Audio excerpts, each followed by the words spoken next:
Let's talk about another issue here, and something that is amazing to see here, Lisa. We're now into March of 2010. What do we know about DEF sales and demand? I know it's a little bit slower rolling out here in 2010. We expect that to ramp up quickly, very steeply.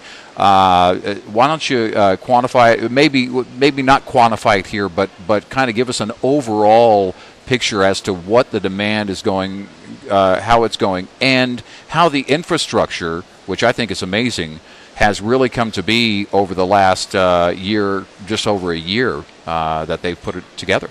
Well, I would say that we are actually seeing, I think, a slower rollout of this than I think anybody really anticipated before the recession. Right. But I do think that within a few years, it's going to be fully deployed through all of our truck stops. Mm-hmm. You can buy the DEF now, but it comes in the containers. Yeah, so I think that as the trucking community recovers from the recession, they start to buy the new trucks. Right. Then we'll see more and more of that. Yeah. Then we'll be able to better quantify what type of investment to make into our infrastructure to get it out there. Right now, the easiest thing is to have it on our shelves and just be ready. Yeah, and have it available. And it is available. We should let drivers and end users know it absolutely is available.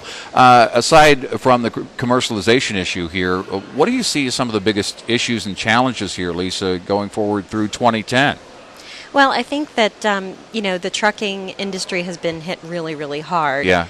And our members are a reflection in many ways of that industry. Yeah. And so I think that we're hopeful, but we're cautiously hopeful, I would say, about the future. Yeah. I think that we need to start to, work together more with the trucking community and trying to determine what drivers' needs are on security issues, on health of the driver, things like that. Yeah, and Scott, I was talking to some industry folks, and to expand on Lisa's point here, I think we'll see in this whole new normal, as they call it, especially with our industry specifically, a greater synergy, a tighter synergy when it comes to, again, the trucking industry as a whole, supporting, listening to the driver's needs, making sure that we get the word out about what's available to them, and, of course, you implement all the technology that's available out there, and I think you have a better delivery system all the way around for products and services. Would you agree? Yeah, I would, and we're working hard just to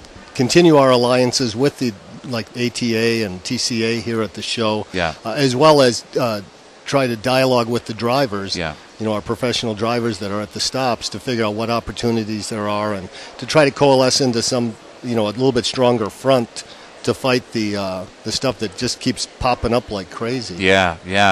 I remember sitting in a little bit of an ice storm last year in Tennessee, Lisa, but we were nice and warm inside. We didn't have any problems whatsoever. It was a very productive show.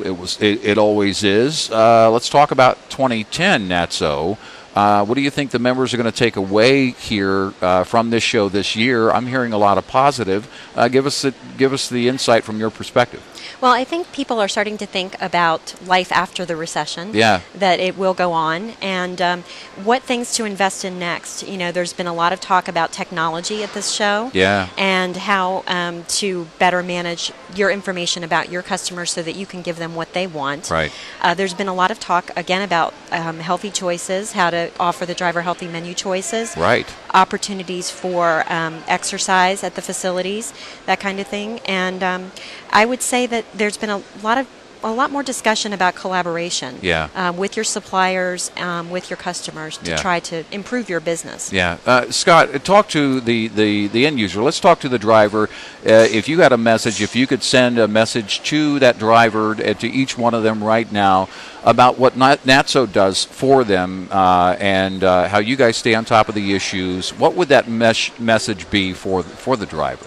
Well, mostly that we're out there working for the same issues that they're doing. We are working, we need this transportation bill to get going, and we need that money to go right into those roads, those bridges, the type of stuff that would ensure everybody's safety, let alone the professional drivers. Right. And that we're there working for them to give us feedback when they're in our stops. We welcome that type of opportunity to dialogue with them and find out what's important to them. And just remember that we're kind of their home away from home, and want them to know that they're well appreciated. Yeah. Oh, thank you both so much. I know it's an exciting year. I'm pretty excited about it, and I think a tremendous time to be a part of this industry. Lisa Mullings, the president of NATSO, Scott Paulson, the chairman of NATSO. Thank you so much for your time. We appreciate it. Thank you. It was our pleasure.